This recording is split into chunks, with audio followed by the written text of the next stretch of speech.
Good morning, everyone. So, the calendar is showing midpoint of October almost. So, we are getting there. We are getting closer to the board exams, both ICSE and ISC. And at this juncture, I find a lot of students asking me, ma'am, could you give us it's called by various names, a guest paper, a list of suggestions, or which are the likely questions for both ICSE and ISC. Now, this brings me to a whole host of issues here, centering around this guess paper factor. Which are the important areas? You know what? Let's be very, very clear about one thing. The board has not ever given a directive that A, questions won't be repeated, or B, they have their, select areas of preference like Indian author, Indian poet, or C, some other themes which they hold close to themselves like anti-war theme or a particular poem with a lot of imagery. Nowhere has the board come out clean and said these things. Then what are we basing our preferences on? Now, I'll put it this way.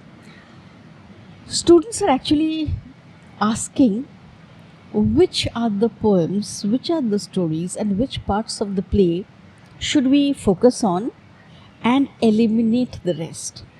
So, when we are talking about this guest paper, I suppose we are focusing more on how can I make the workload lighter for myself? Maybe study less, get more. No, it doesn't quite work like that. And put it this way, I am by no means a risk taker. And look at it like this, if you're answering the ICSE, you've been told that this is your first ever boards, it's important, and it is important. These marks will stay with you for a lifetime. And if you're answering the ISC, well, a lot of your college admissions and career choice, a lot can depend on board marks and specifically English marks. So, given a scenario like this, I'm positioning myself as a student now. Why would I want to take any risks?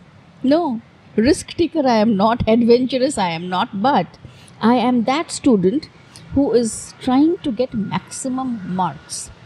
Now, what is my plan of action going to be? What I do and what I tell my students to do all the time, what I do is make out a plan A, plan B, arguably even a plan C. So what happens there is I am choosing certain topics over certain other topics.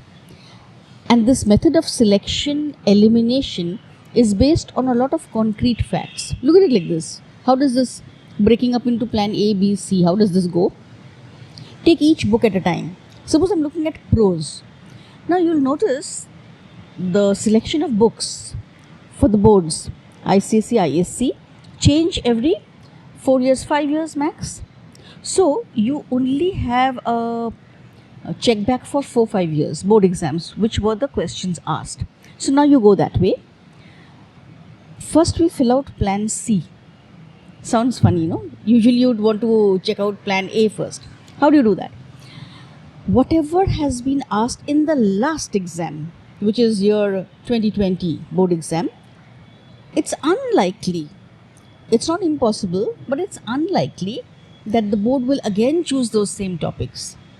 So that goes into your plan C, to be studied last, to be studied only slightly, not to be focused on, but definitely not to be eliminated altogether. Now you've dealt with your plan C, 3 poems, 3 stories, and 3 parts of drama indicated there. Even in drama, please pay attention to one factor.